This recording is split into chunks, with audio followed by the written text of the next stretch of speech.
एक video social media पर जमकर वायरल हो रहा है। जी हां, वीडियो जयराम महतो की है। वही जयराम महतो जिसने झारखंड में राजनीति करने की अंदाज ही बदल डाली है।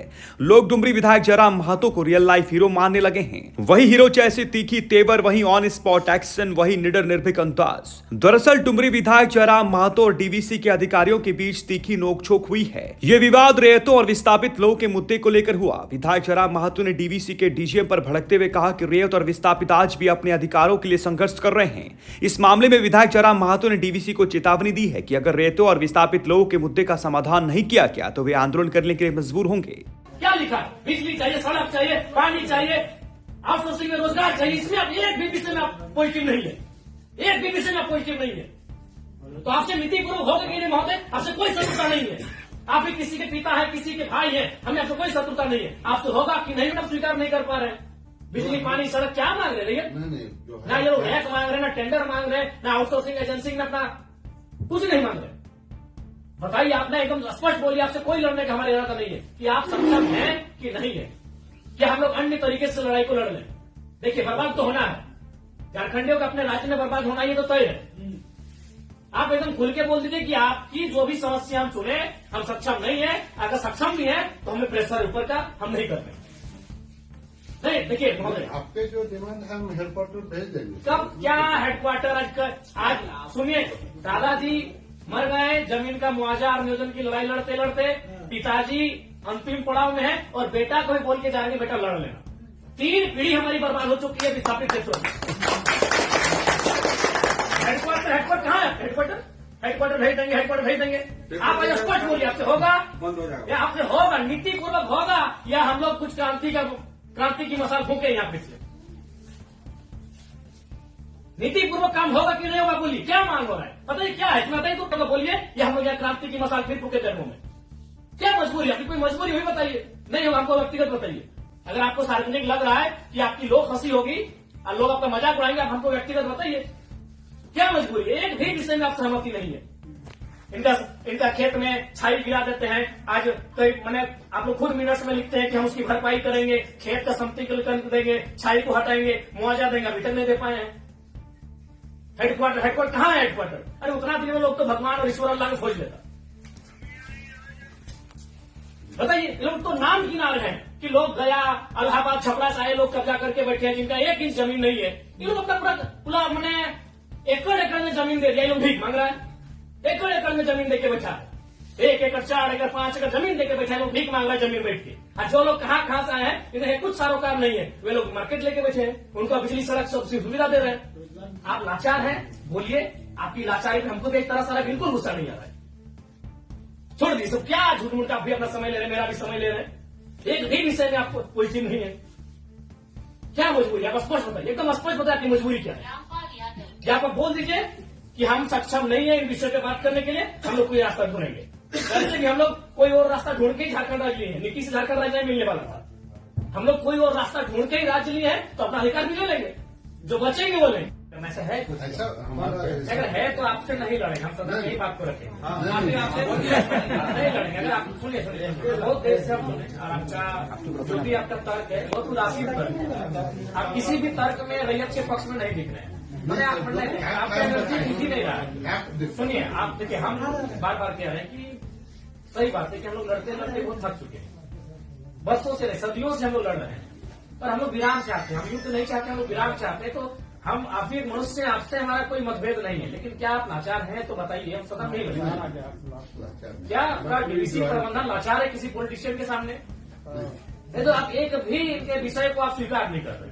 नहीं सर, जो है हम फैक्ट्स आपको बताएं। न बिजली स्वीकार कर रहे हैं, न पानी स्वीकार कर रहे हैं, न बस की सुविधा को स्वीकार कर रहे हैं, न अतिक्रमण को स्वीकार कर रहे हैं, न आप नियोजन को स्वीकार कर रहे हैं। तो क्या चाहते हैं कि मैंने विस्थापित लोग अपना गांव बोरिया बिस्तरा बांध के कहीं चला जाए?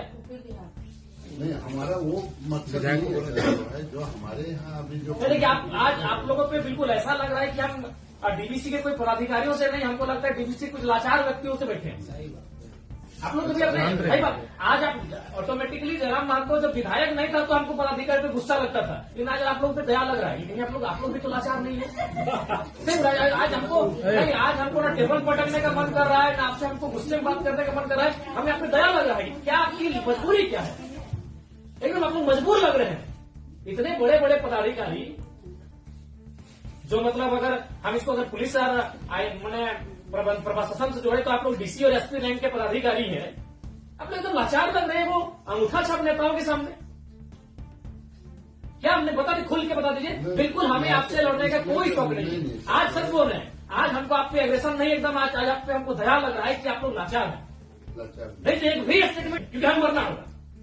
हमें एक कम से कम अगर हम लोग 10 लोग लड़ने जाते हैं तो 3-4 को तो मरना होगा, जो बचेंगे वो जिएंगे। यही हमारा राज्य बनाने में राज्य बनाने में यही हुआ है। कुछ लोग मरे, जो बचे हैं जो जी रहे। तो हक की बात में कुछ लोग मरेंगे, हमारा सर कटेंगे, जो बचेंगे वे लोग देखेंगे। नहीं आप स्पष्ट कीजिए, आपका नीति ये बहुत देखिए, तब से हम सुन रहे थे। स्पष्ट कीजिए कि आपसे होगा कि नहीं होगा। टेक्नो दादा हम लोग को 6 साल से घुमा रहे लाचार प्रतीत हो रहे हैं। ऐसा लग रहा है कोई आपको घर में बैठ के चला रहा है। ऐसा लग रहा है कि आप रोबोट बन के बैठे हैं। आप पदाधिकारी नहीं है, आप डीवीसी के पदाधिकारी नहीं, आप रोबोट हैं। देखो बिल्कुल आपसे कोई सदना, हमें आपसे लड़ना भी नहीं है। कितना लड़ेंगे, सदियों से लड़ रहे हैं। अपना जमीन देके हम लड़ेंगे, अपना जमीन हम लोग देके हम लड़ेंगे। सबने में आप लोग महिलाओं को लात मार के भगा दे रहे हैं।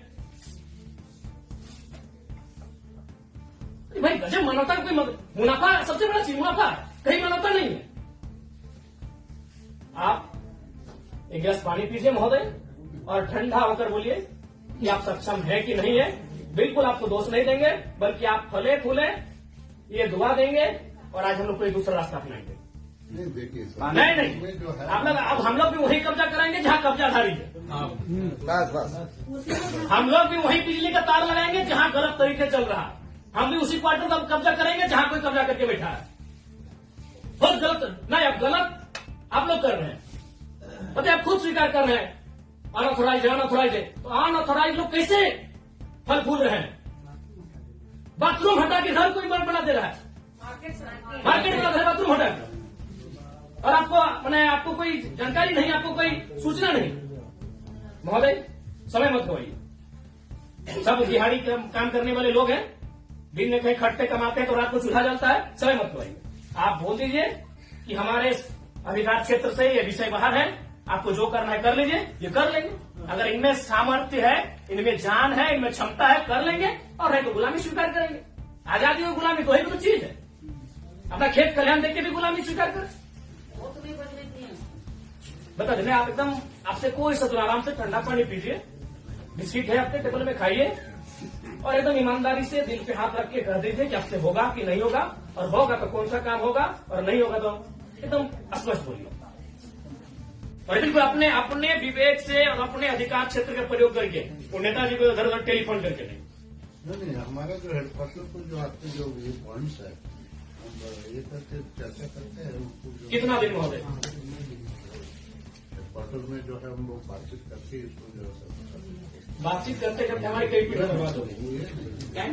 हम अंतिम सांसें गिन रहे हैं। क्योंकि उनसे बातचीत करके हेडक्वार्टर का जो सीनियर ऑफिसर है उनको अवगत कराते हुए हमको उनका समय लेके आए, तो हमारे यहाँ का लेवल पर रहता तो आपसे जो है हम टाइम देंगे। कितना महोदय हम लोग तो कोशिश करेंगे जितना जल्दी इसको। फिर भी एक समय सीमा है, जनवरी का आधा, जनवरी का लास्ट, फरवरी का स्टार्ट। 10 महीने में